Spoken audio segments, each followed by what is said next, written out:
It's time for us to rock and roll. Good afternoon at Woodside Middle School. My name is Tandy McConnell. I'm delighted to be with you. I spent about 20 years as a professor of history at Columbia College in South Carolina. Then about 4 years ago, I decided to do something interesting, so I became a middle school social studies teacher. Right now, I'm teaching high school. But there's something exciting about middle school. It's a great place to be, and I'm sure you're having a wonderful experience in middle school. I'll ask Ms. McCannon to introduce herself. How are y'all? I'm Rita McCannon. I'm from Huntsville, Alabama, but I hope you can understand me nonetheless. And would you guys introduce yourselves, please? Hi, I'm Vimba Chakova, and sorry. My name is Serene Carroll. And I'm Macy Parker, and this is our teacher, Mr. Haff. Good to meet you, Mr. Hack. It's great to be with you, so let's get right down to business. We are your Unit 2 judges. We're interested in what shaped the founders' thinking about government, and we're asking question 1. So begin with a quotation from Alexander Hamilton. The Confederation itself is defective and requires to be altered. It is neither fit for war nor peace. Do you agree or disagree with Hamilton? What were the strengths and weaknesses of the Articles of Confederation? What problems, if any, did the founders face in writing the Articles of Confederation? What impact, if any, did Shays' Rebellion have on the founders' thinking about government? And what is the significance of the Northwest Ordinance of 1787? Please begin. Good afternoon. As Alexander Hamilton said, the Articles of Confederation are fit for neither war nor peace, due to the weakness of Congress and the amount of choice given to the states. The Articles of Confederation were created in an attempt to form a stronger union of the states that would be steady enough to defend themselves against Great Britain. In 1777, there were several concerns that they had to encounter as they wrote the Articles. The people of America were very recently a part of a toxic monarchy ruled by an over-domineering king, so a weaker central government would be needed to not only lessen the concerns of the people, but make sure that their voices were heard in the U.S. As Jefferson said, government is the strongest, which every man feels himself a part. Many call themselves this way after experiencing solitary neglect from Great Britain. The biggest concern with the strong federal system was the fear that larger states would become more powerful than others due to the large difference in population. They had to find a way to have each state equally shown under the Articles. This concern is shown when the state of Maryland refused to sign the Articles.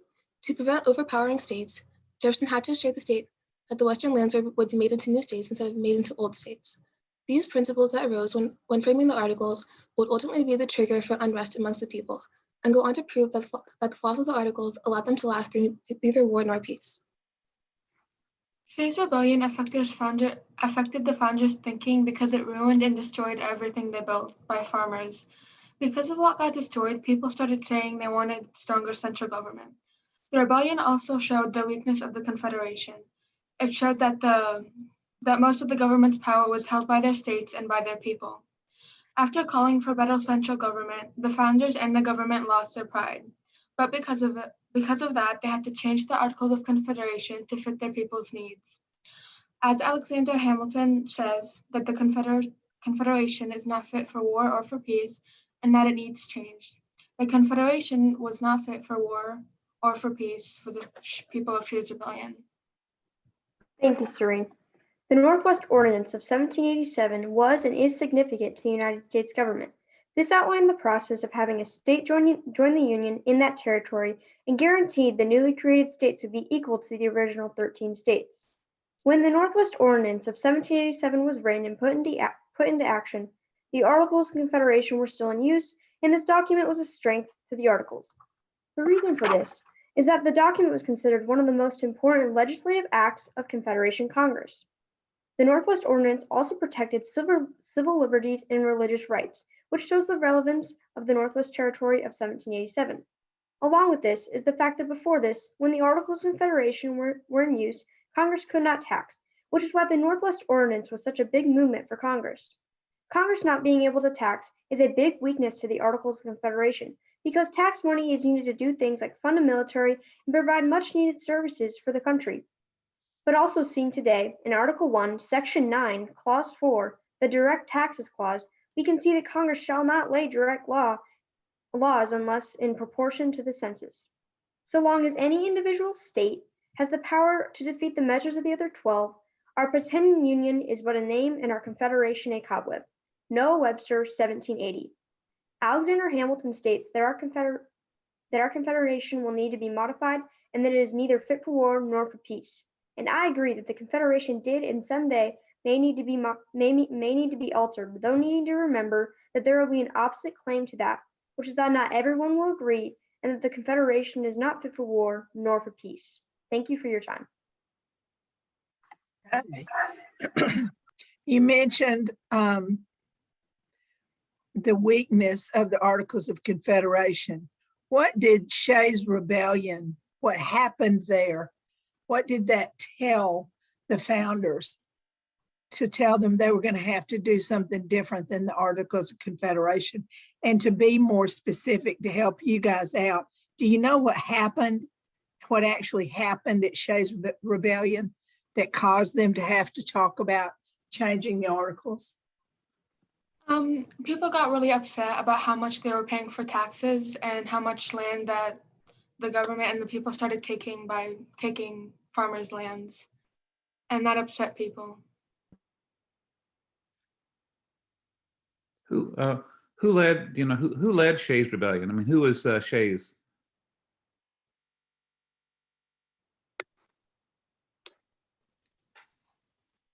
Could you expand on that question a bit more, please? Sorry. Sure. Okay, Shays' Rebellion. I was just asking who Shays was. Who was Daniel Shays, and what role did he play in this?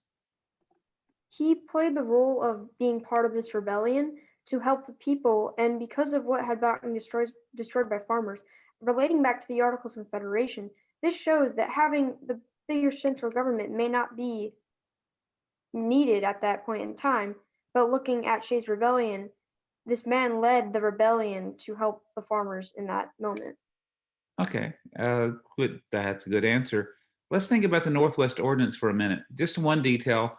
What states, I mean, we know that it led to these Northwestern territories joining the Union as states, as you said, importantly, with equal status.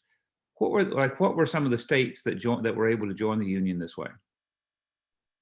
Listing some of the states would be Ohio, Indiana. Today's Midwest states are normally those ones that we were looking at that time, because originally we had those original 13 colonies, and then when we were expanding the land, we also made it to where the Northwest Ordinance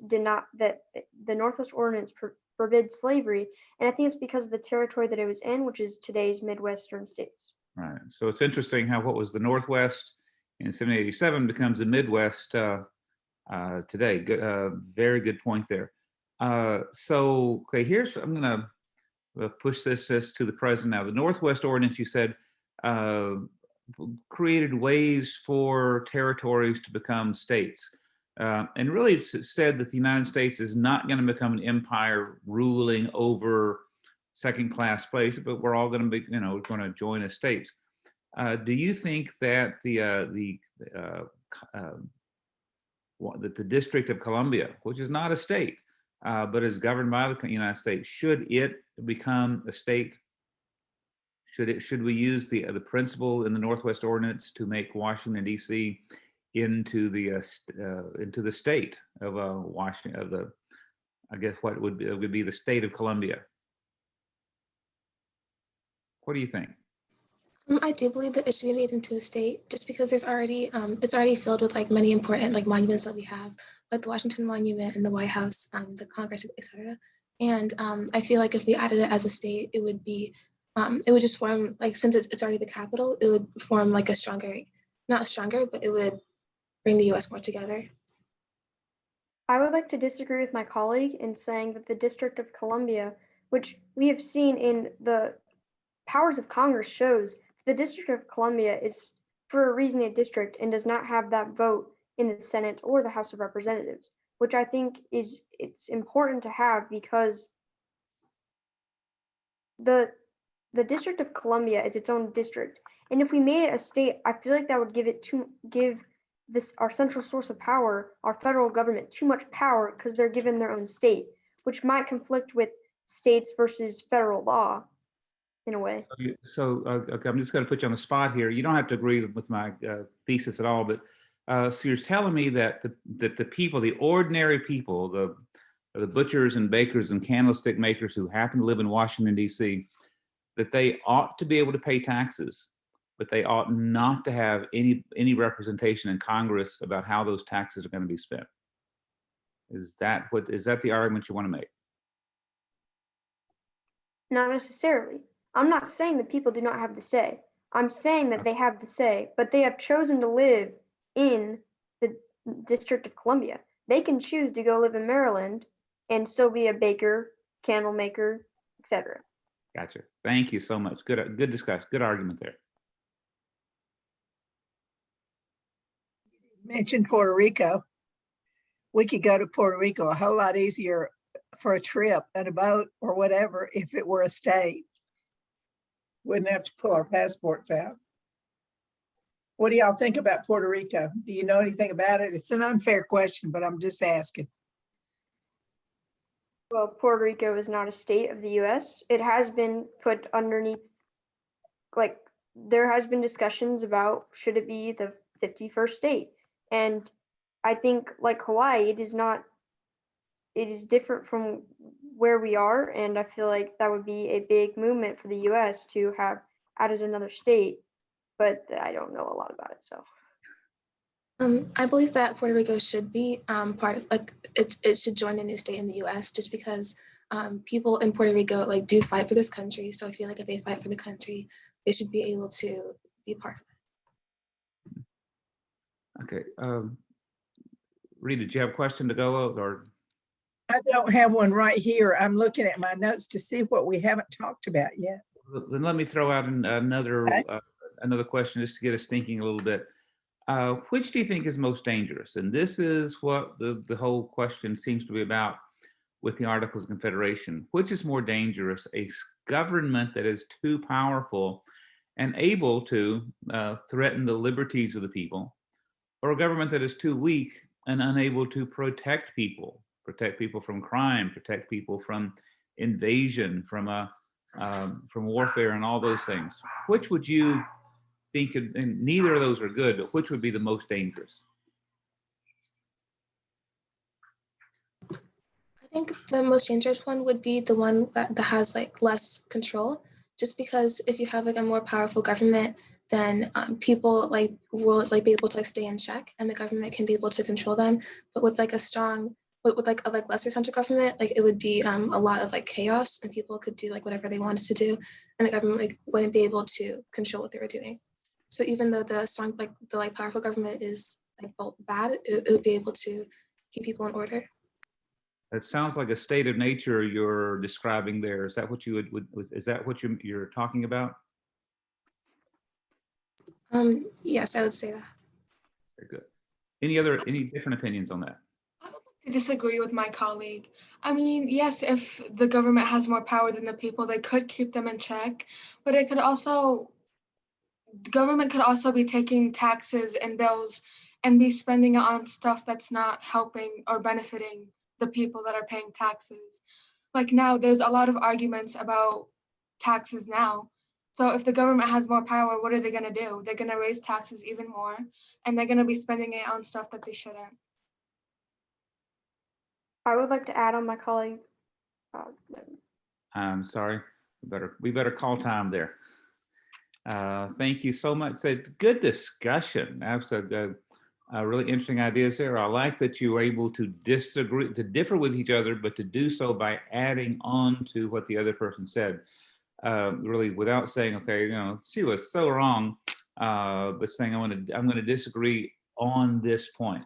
And I think it's a very effective way to do that. So a great conversation, great presentation, good original commentary, and just want to wish you guys the best of luck.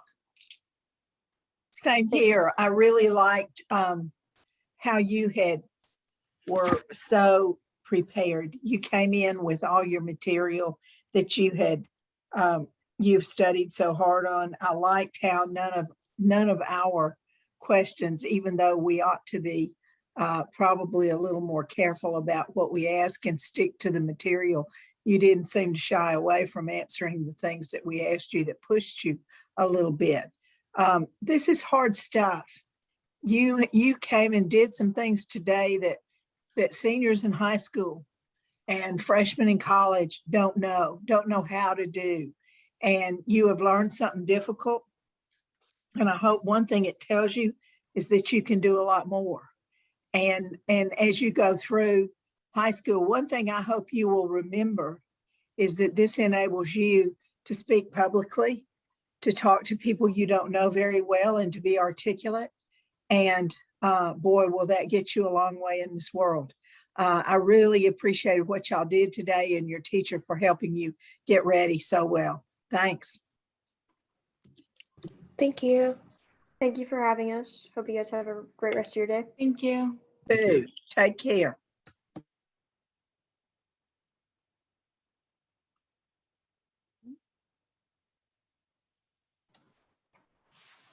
Yay, everyone.